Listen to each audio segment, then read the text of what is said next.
હરિઓમ, જય શ્રી કૃષ્ણ. સાર્થક વિદ્યા મંદિર ઓનલાઈન એજ્યુકેશનમાં વિદ્યાર્થી મિત્રોનું સ્વાગત છે. આજે આપણે ધોરણ 12માં પાઠ 12 સૌજન્યશીલ પ્રભાશંકર જે અધૂરો છે એના વિશેની સમજૂતી મેળવીશું. આગળના પાઠમાં આપણે જોયું કે જે ઢંઢેરો પીટવામાં આવ્યો હતો, જે બંદરી કરારનો હક હતો, એ સમાન હકને કેન્સલ કરતો જે કાયદો લોર્ડ કર્ઝને બનાવેલો, તો એની વિરુદ્ધમાં કેસ કરવામાં આવે છે અને પ્રભાશંકર ઇંગ્લેન્ડ જાય છે, કેસ જીતીને આવે છે અને અંતે કહે છે કે ચુકાદો આવ્યો તો એ ભાવનગર ખબર આપતા કે આ સફળતાનો યશ ભાવનગરીને આભારી છે. ત્યાર પછી આગળના પાઠમાં ભાવનગરની તરફેણમાં ફેસલો આવે છે એટલે મહારાજા છે હરખ કરવા ગામ લોકો એમની પાસે જાય છે. ગામ લોકો આવ્યા ત્યારે માજી દીવાન એટલે કે પહેલાં દીવાન હતા એ વિઠ્ઠલદાસ પણ ત્યાં હાજર હતા. એણે પ્રભાશંકરનો તાર વાંચ્યો અને મહારાજાને કહેલું કે પટણીના પ્રયત્નથી જ ભાવનગરની જીત થઈ છે, છતાં પટણી ભાવનગરીને જસ દે છે. આ એની મોટાઈ છે. પટણી એટલે પ્રભાશંકર પટણી, કે પ્રભાશંકર ગયા એટલે આપણે કેસ જીતી ગયા, પણ એમને બધો જસ ભાવનગરીને આપેલો, જે એની મોટાઈનો ગુણ બતાવે છે, એની મહાનતા બતાવે છે. ત્યારબાદ મહારાજા ભાવસિંહજી છે એને કોઈ સંતાન નહોતું. ત્યારે પ્રભાશંકર વ્રત કરતા એમના સંતાન માટે, એમને ત્યાં સંતાન આવે તો એના માટે પ્રભાશંકર ખુદ વ્રત કરતા. અને 1912ની જુલાઈની 3જી તારીખે સૂર્યોદય સમયે પાટવી કુંવર કૃષ્ણકુમારસિંહજીનો જન્મ થાય છે. ભાવસિંહજીને ત્યાં કૃષ્ણકુમારસિંહજીનો જન્મ થયો એટલે તત્કાલ પ્રભાશંકરને વધામણી આપવા મહારાજા ભાવસિંહજી જ્યાં પ્રભાશંકર રહે છે ત્યાં અનંતવાડી ગયા. પ્રભાશંકર હજી જાગ્યા નહોતા. ત્યારે મહારાજા છે હળવેકથી પોતાની મોજડી બહાર ઉતારે છે અને ત્યાં પથારી પાસે જઈ અને પ્રભાશંકર જાગે એની રાહ જોતા ઊભા રહી જાય છે. જુઓ કેટલું માન આપતા હશે, ખુદ મહારાજા પ્રભાશંકર પાસે જાગે એની રાહ જોતા ઊભા છે. અને જાગ્યા ત્યારે વધામણી આપી. પોતાને ત્યાં પાટલીપુત્રનો જન્મ થયો છે એનો આનંદ તો હતો જ, સાથે પ્રભાશંકરના વ્રત ફળ્યાનો સંતોષ પણ હતો.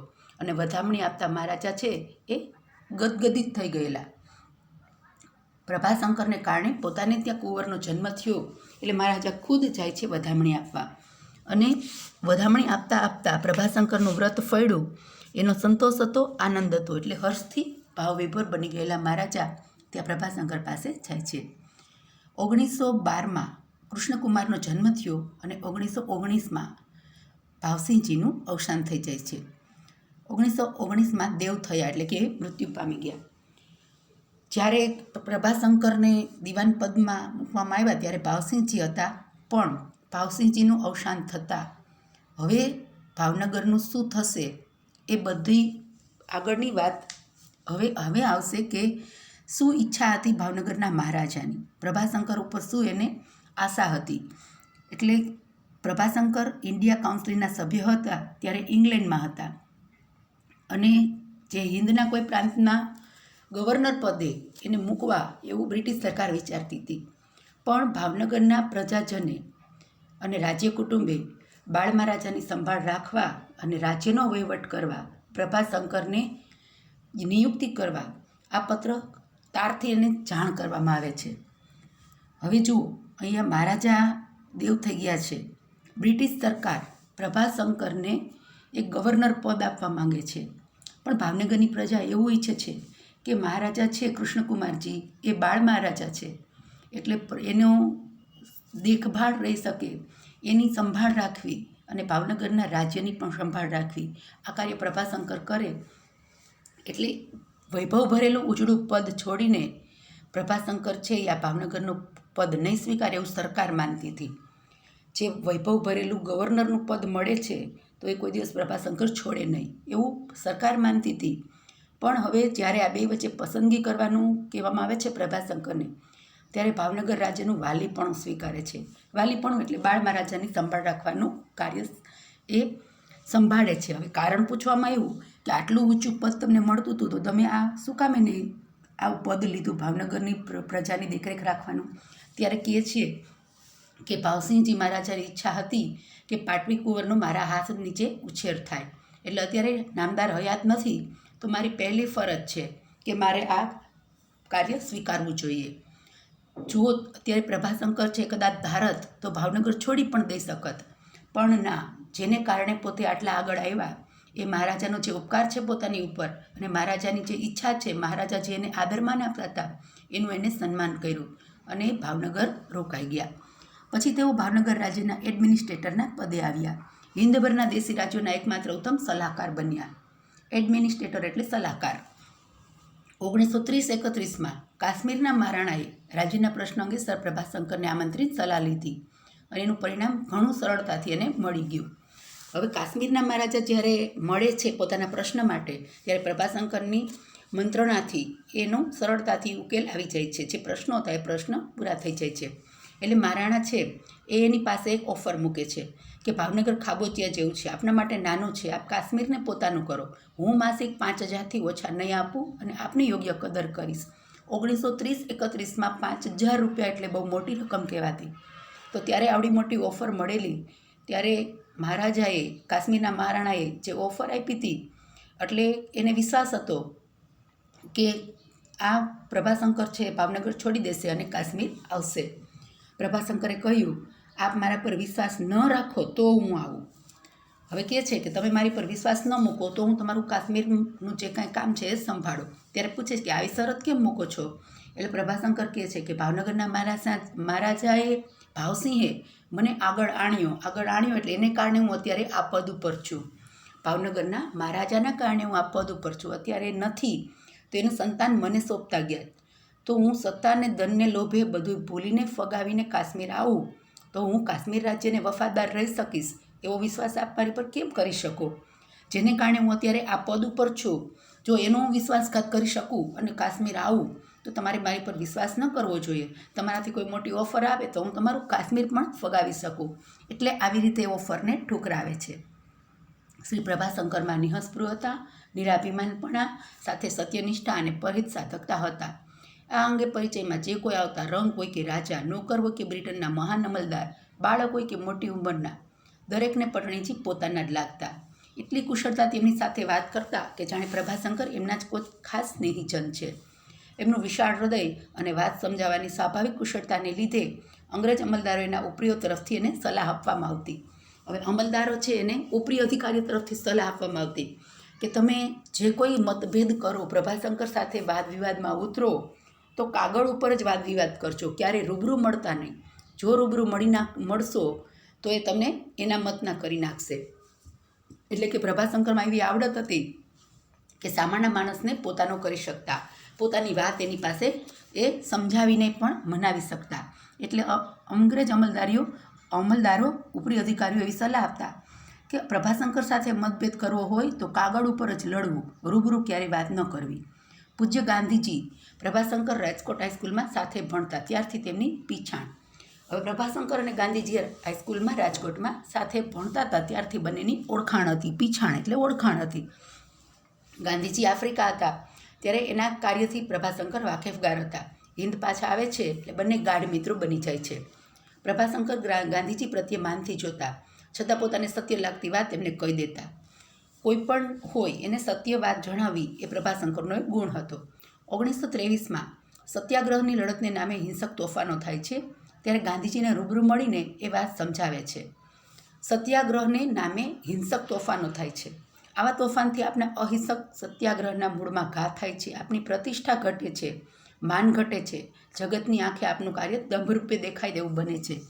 ગાંધીજી આપણે સૌ કોઈ જાણીએ છીએ કે અહિંસાના પૂજારી હતા અને એના નામે હિંસક તોફાનો થાય છે તો ગાંધીજીની બદનામી થાય. એટલે ગાંધીજીનું જે આંદોલન છે સત્યાગ્રહનું, એના મૂળમાં ઘા થાય એટલે સત્યાગ્રહનો દંભ કરે છે, એટલે ગાંધીજીની પ્રતિષ્ઠા ઘટે છે એવું પ્રભાશંકરને દેખાય છે. એટલે ગાંધીજીને સમજાવે છે. એ વખતે સત્યાગ્રહ પાછો ન ખેંચી લેવો તે હિમાલય જેવડી ભૂલ છે. ગાંધીજીને આ વાત ખરી લાગે છે એટલે ગાંધીજીને કહે છે, સાચી હકીકત જણાવે છે કે જો અત્યારે તમે સત્યાગ્રહ પાછો નહીં ખેંચો તો લોકોમાં તમે દંભરૂપે ઓળખાઈ આવશો. એટલે તમારી જો આ ભૂલ છે અત્યારે નહીં આ સ્વીકારો તો તમને હિમાલયની જેમ આડી નડશે. ગાંધીજીને આ વાત સાચી લાગે છે એટલે સત્યાગ્રહ પાછો ખેંચી લે છે અને ત્યારબાદ નવજીવન નામના સામયિકમાં હિમાલય જેવડી ભૂલ નામે ગાંધીજી આ લેખ સત્યાગ્રહનો પ્રદર્શિત કરે છે. 1924 પછી ભાવનગર ખાતે કાઠિયાવાડી રાજકીય પરિષદ બોલાવવાની હિલચાલ થઈ. કાઠિયાવાડના રાજા રજવાડાઓની ભાવનગરમાં પરિષદ ભરાશે એવું નક્કી કરવામાં આવે છે ત્યારે પ્રભાશંકર ના પાડે છે અને ગાંધીજીને કહે છે કે ભાવનગરમાં અત્યારે બાળ મહારાજા છે. શું કામ એને? તો કે કૃષ્ણકુમાર હજી નાના છે, એટલે મહારાજાને બીજા રાજ્યો સાથે રાજકીય તેમજ કૌટુંબિક સંબંધ છે, એટલે ભાવનગરને આંગણે પરિષદ મળે અને પરિષદમાં બીજા રાજ્યો વિરુદ્ધ ઠરાવ થાય તો ભાવનગરના એ રાજ્ય સાથે સંબંધ બગડે, માટે હું ના પાડું છું. ભાવનગરમાં પરિષદ બોલાવવાનું કીધું તો કે બાળ મહારાજા છે એટલે બીજા રાજાઓ સાથે સંબંધ બગડે તો એ પોતે ન કોઈ એનો ઉકેલ આવી શકે, એટલે ના પાડે છે કે અત્યારે ભાવનગરમાં પરિષદ ન ભરો. પણ જો બીજા રાજ્યોને વિરુદ્ધ ઠરાવ ન કરવાના હોય અને આપણે જો એમાં પ્રમુખ તમે જ થવાના હો તો ભાવનગરમાં પરિષદ ભરો, હું બધી સગવડ અપાવીશ. અને એ પરિષદમાં ભાવનગરની વિરુદ્ધ જેને જે કાંઈ કહેવું હોય તે બધી છૂટ છે. એટલે કહે છે કે તમારે જો આ ભાવનગરમાં જ રહીને બીજા રાજ્યો વિરુદ્ધ ઠરાવ કાયદા કાનૂન કરવા હોય તો નહીં, અને જો આવું ન કરવું હોય તો અને ગાંધીજી પ્રમુખ તમે પ્રમુખ પદ સ્વીકારતા હો તો ભાવનગરમાં પરિષદ ભરો અને પોતે બધી સગવડ કરશે. અને આ પરિષદમાં ભાવનગરનો કોઈ વાંક હોય, ભાવનગરની વિરુદ્ધમાં કાંઈક એવું હોય તો છૂટ છે, એટલે પોતાની ભૂલ એને સુધારવાનો મોકો મળે. ગાંધીજી પાસે તે વખતે બીજા માણસો પણ હતા. ગાંધીજીએ પ્રભાશંકરને હસીને પૂછ્યું કે ધારો કે મારા પ્રમુખ પદે ત્યાં પરિષદ ભરાય અને બીજા કોઈ રાજ્ય વિરુદ્ધ ઠરાવ થાય તો તમે શું કરશો? ત્યારે ગાંધીજી એને કહે છે કે હું કદાચ ચાલો હોઉં અને જો આવું કંઈ થશે તો શું કરશો? ત્યારે પ્રભાશંકર હસીને કહે છે તો ભાવનગરની જેલ દૂધથી દોડાવીશ, આપને તેમાં પધરાવું ને હું આપની સામે બેસું. જેલને દૂધથી દોડાવી એટલે કે બધા કેદીઓને છોડી મૂકવા, આવું પોતે કહે છે. શું કામ? તો કે ગાંધીજી ઉપર વિશ્વાસ છે કે ગાંધીજી છે ત્યાં કોઈ એવા વિરુદ્ધ કાયદા કાનૂન થશે નહીં, એટલે સ્વીકારે છે કે જેલમાં તમને હું રાખું અને હું પણ પોતે જેલમાં પધારું. ગાંધીજીએ પ્રમુખ પદ સ્વીકાર્યું, પરિષદ ભાવનગર ખાતે ભરાઈ અને કોઈ અનુચિત ઠરાવ પસાર ન થયો. અનુચિત એટલે ઉચિત ન હોય એવો. 1926માં ગાંધીજી પ્રભાશંકરના અંગત મહેમાન તરીકે ત્રાપજમાં આવેલા. 12/3/1930ના રોજ આશ્રમથી ગાંધીજી દાંડીકૂચ માટે નીકળેલા, ત્યારે તેમની સાથે સર પ્રભાશંકર પણ હતા. દાંડીકૂચ જે કરેલી 12 માર્ચના રોજ, તો એ આશ્રમથી નીકળે છે ત્યારે પ્રભાશંકર પણ એમની સાથે હતા. બીજી ગોળમેજી પરિષદ વખતે કોંગ્રેસ આગેવાનો તથા સરકારના સત્તાધીશોના આશ્ચર્ય વચ્ચે ગાંધીજીને સમજાવીને શ્રી પ્રભાશંકર તેમને ઇંગ્લેન્ડ લઈ ગયેલા. પ્રભાશંકરે વખતે ગાંધીજીને કહેલું કે હું જાણું છું કે અંગ્રેજ સત્તાધીશો હાલ સ્વાર્થથી અંધ છે, તેથી પરિષદ સફળ નથી જવાની, પણ આપનું ત્યાં જવું નિષ્ફળ નહીં થાય, કારણ કે ત્યાં જવાથી ત્યાંની પ્રજા આપ વિશે કે હિન્દ વિશે ખરેખર વાકેફ થશે અને આપણી માંગણી ન્યાયપૂર્વસરની જેમ સમજશે, તે હિન્દ માટે અનુકૂળ વાતાવરણ ઘડશે. બીજી ગોળમેજી પરિષદ ભરાવાની હતી. ગોળમેજી પરિષદ એટલે ગોળ ટેબલની ફરતે બેસીને જે સભા યોજવામાં આવતી, તો એ ગોળમેજી પરિષદમાં કોંગ્રેસ આગેવાનોએ અને સરકારના સત્તાધીશોએ બંનેની વચ્ચે આશ્ચર્ય થાય એમ ગાંધીજીને પણ પ્રભાશંકર ઇંગ્લેન્ડ લઈ ગયેલા. હવે ગાંધીજીને કહે છે કે અત્યારે અંગ્રેજો છે તો સત્તાના સ્વાર્થમાં અંધ છે, પણ પરિષદ જે ભરાણી છે એ નિષ્ફળ નહીં જાય. શું કામ એને? તો કે ત્યાં જઈશું ઇંગ્લેન્ડમાં એટલે ત્યાંના લોકો હિન્દની પ્રજા વિશે માહિતગાર થશે અને આપણી માંગણી જે છે ભારત છોડોની એ ન્યાયપૂર્વસર એટલે ન્યાયથી સભર છે, એટલે આપણે ન્યાયની સભરમાં જ આપણું આંદોલન છે એ બધા સમજશે, જે હિન્દ માટે સારું વાતાવરણ ઘડવાનું કાર્ય કરશે. ગોળમેજી પરિષદમાં પ્રભાશંકરને પણ આમંત્રણ હતું. ત્યાંના એક સત્તાધારીએ પ્રભાશંકરને કહેલું, તમે સામાન્ય વ્યક્તિ નથી, સરકારને તમારામાં વિશ્વાસ છે ને ઈચ્છે છે કે કોઈથી દબાયા વગર તમે સ્વતંત્ર અભિપ્રાય આપશો. પ્રભાશંકરને સત્તાધારીઓ કહે છે તમે સામાન્ય વ્યક્તિ નથી, સરકારને પણ તમારી પર વિશ્વાસ છે. કેટલો બ્રિટિશ સરકારને વિશ્વાસ હશે કે સ્વતંત્રતાથી કોઈ પણને હિચકિચાયા વગર સાચી વાત જણાવવામાં માહિર હતા. ઉત્તરમાં પ્રભાશંકરે કહેલું કે આપ જાણો છો કે કેવળ હિન્દના લાભ માટે નહીં, પણ ભારોભાર બ્રિટનના અને માનવ જાતના હિત માટે ગાંધીજી વાત કરે છે, એટલે આપે સૌએ ગાંધીજીને પૂરા સાંભળવા એવી મારી નમ્ર વિનંતી છે. અમે અમારી અંગત વાત બોલીએ છીએ જ્યારે ગાંધીજી સમગ્ર હિન્દની વાત બોલે છે. એટલે કે પોતાને બોલવાનું કીધું પ્રભાશંકરને, પણ પ્રભાશંકરે ગાંધીજીને સાંભળવા એવી વિનંતી કરે છે અને કહે છે કે અમે કદાચ બોલશું તો અંગત સ્વાર્થ માટે બોલશું, પણ ગાંધીજી જે બોલે છે એ સારા હિન્દ માટે, આખા હિન્દ માટેની વાત બોલશે. એટલે આપ બીજાઓને મોટા બનાવીને પૂછો છો જેથી સામા માણસને એમ થાય કે હું કાંઈક છું. ગાંધીજી જુદા પડે, નવી કે આડી વાત બોલે તેથી એની સમાધાન ન થાય.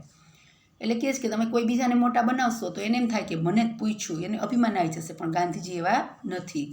ત્યારે સરકાર કહે છે કે તમે અંદર અંદર એકમત નથી, ત્યાં અમે શું કરીએ? હવે ગાંધીજી જો કાંઈક આડુંઅવળું બોલશે, કોઈ બીજો માણસ આડુંઅવળું બોલશે તો અલગ અલગ વાતો થશે, એટલે કોઈ સમાધાનનો નહીં થાય. આપણે જેના માટે સમાધાન માટે ભેગા થયા છે તો એનો કોઈ અર્થ નહીં રહે. એટલે તમે જ કહેશો કે તમારામાં જ એકમત નથી તો તમને કેવી રીતે અમે સાથ સહકાર આપીએ? એટલે આવી પરિસ્થિતિમાં ન મુકાવ. એટલે હું બ્રિટનનું હિંદનું બંનેનું હિત ચાહું છું, એટલે ગાંધીજી જે કહે એમાં મારી સંમતિ છે. એટલે બ્રિટન છે એ ગાંધીજીને સાંભળે, એના કથનને માન્યતા આપે, એમાં બ્રિટનનું હિત થશે, મોભો વધશે, આવી મારી માન્યતા છે. એટલે ગાંધીજી જે કાંઈ કહેશે એ મારું એમાં સાથ સહકાર જેવી વાત જણાવે છે. પ્રભાશંકરને ખબર હતી કે ગોળમેજી નિષ્ફળ જવાની છે, પણ થોડા વર્ષોમાં સ્વતંત્રતા ભારતને મળવાની જ છે. એટલે બીજું એક કાર્ય પ્રભાશંકરે એ કર્યું, ગાંધીજી કદી ફોટો પડાવવા ઊભા ના રહેતા, પણ પ્રભાશંકરની વિનંતીને માન આપીને ગાંધીજીએ ત્યાં એક ચિત્રકાર પાસે એનું એક સ્થિર રહી કલાક ઊભા રહીને એક પોઝ આપે છે, જેમાં એનું તૈલચિત્ર તૈયાર થાય છે. ઇંગ્લેન્ડના નામી ચિત્રકાર સર ઓસ્વાલ્ડ બિરલી પાસે ગાંધીજી નિત્ય 1 કલાક જઈને સ્થિર ઊભા રહે અને ચિત્રકાર તેનું તૈલચિત્ર તૈયાર કરી આપે. તૈલચિત્ર એટલે તેલથી મિશ્રિત કરેલા રંગોવાળું ચિત્ર. ગાંધીજીએ લાગત 8 દિવસ સુધી આ રીતે પોઝ આપ્યો અને તેલચિત્ર પોતાના ખર્ચે તૈયાર કરાવી પ્રભાશંકર હિંદ લાવેલા. ઇંગ્લેન્ડમાં ગાંધીજીનું આવું ચિત્ર બનાવે છે. 8 દિવસ લગાડ ગાંધીજી એ રીતે પોઝ આપે છે અને એનું એક તેલચિત્ર તૈયાર થઈ જાય છે. હવે પ્રભાશંકર છે ઇંગ્લેન્ડથી પોતાના ખર્ચે અહીંયા હિંદમાં લાવે છે. પેટી હતી એ પેટી ખોલવાની નહોતી. હવે પોતાનો અંતકાળ નજીક આવેલો છે એવું એને લાગી આવેલું, પોતાનું મૃત્યુ નજીકમાં જ છે એવું દેખાઈ આવેલું, એટલે એ પેટી પોતાના મોટા પુત્ર, જ્યેષ્ઠ પુત્ર, મોટા પુત્ર અનંતરાયને સોંપે છે અને કહે છે કે આમાં ગાંધીજીનું લાઈફ સાઇઝનું તેલચિત્ર છે. ભારતને જ્યારે સ્વતંત્રતા પ્રાપ્ત થાય ત્યારે એને વડી ધારાસભાને ભેટ આપવાનું છે. આપવાનું કૃદંત બને છે, કહે છે કે આમાં છે ગાંધીજીનું એક ચિત્ર છે, પોતાનું મૃત્યુ નજીકમાં છે એવું એને લાગે છે, એટલે પોતાના મોટા પુત્રના કાર્ય સોંપે છે કે આ તેલચિત્ર છે જ્યારે ભારત સ્વતંત્ર થાય ત્યારે ધારાસભામાં ભેટ આપવાનું છે. અને એ રીતે 1947માં ભારતને સ્વતંત્રતા સાંપડી એટલે કે સ્વતંત્રતા મળી ત્યારે અનંતરાય તેલચિત્ર વડી ધારાસભાને 28/8/1947ના રોજ રાજેન્દ્ર પ્રસાદના હાથે ખુલ્લું મુકાવેલું. આવા દીર્ઘદ્રષ્ટિવાળા લોકહિત સાધક શ્રી પ્રભાશંકર નિઃસ્પૃહ અને નિરભિમાન માનસનો સ્પષ્ટ ખ્યાલ આપે એ એમના નીચેના શબ્દોથી આપણને પણ ખાતરી થશે. એમનું જીવનચરિત્ર લખવાની એણે ના કહેલી, પણ ખરી હકીકત તો એ છે જે શબ્દો છે એ પ્રભાશંકરના પોતાના છે કે મહારાજા ભાવસિંહજીને હું જડી ગયો અને એનામાં વિશ્વાસને લઈને મારામાં જે શક્તિઓ હતી એ બહાર આવી, કે ભાવસિંહને હું મળ્યો અને એનો વિશ્વાસ હતો જેથી મારી શક્તિઓ છુપાયેલી હતી એ બહાર આવી અને હું એક શિક્ષક પતિ દિવાન બન્યો. હું માનું છું કે મારા જેવા ઘણાય છે, માત્ર એને મહારાજા ભાવસિંહ મળ્યા નથી. તો આવું મારા જેવા ઘણાયમાં આવી ખૂબીઓ છે, પણ એને કોઈ એવો ભાવસિંહ ન મળ્યો જેને કારણે એની ખૂબીઓ એમને એમ અંદરને અંદર પડી રહી. પણ મને ભાવસિંહજીનો સાથ સહકાર મળ્યો એટલે હું મારી આ દિવાનપદ સુધીની યાત્રા સફળ કરી શક્યો. પ્રભાશંકર પટણી વ્યક્તિ દર્શનમાંથી આ લેવામાં આવેલું છે. હવે હોમવર્ક માટે જોઈએ તો 3-4 વાક્યોના પ્રશ્નો છે. તો એમાં એક પ્રશ્ન, મેટ્રિક સુધીનો અભ્યાસ કરનાર પટણીએ કેવી કેવી ઉચ્ચ સિદ્ધિઓ મેળવી હતી? મેટ્રિક સુધીનો અભ્યાસ કરનાર પટણીએ કેવી કેવી ઉચ્ચ સિદ્ધિઓ મેળવી હતી? અને સવિસ્તર એક પ્રશ્ન જે આમાં નથી પણ આપણે એક લખવાનો છે, નવનીતમાં છે, પ્રભાશંકરમાં બધા જ પ્રકારના લોકોને પ્રેમથી જીતી લેવાની તાકાત હતી. એટલે કે બીજો પ્રશ્ન જે છે ત્રીજાનો સવિસ્તર એના ઓપ્શનમાં બનશે. પ્રભાશંકરમાં બધા જ પ્રકારના લોકોને પ્રેમથી જીતી લેવાની જન્મજાત શક્તિ હતી. આ વિધાનની સદૃષ્ટાંત ચર્ચા કરો. એટલે બીજાનો બીજો અને ત્રીજાનો બીજો 2 પ્રશ્ન આપણે હોમવર્કમાં લખશું. હરિઓમ અસ્તુ.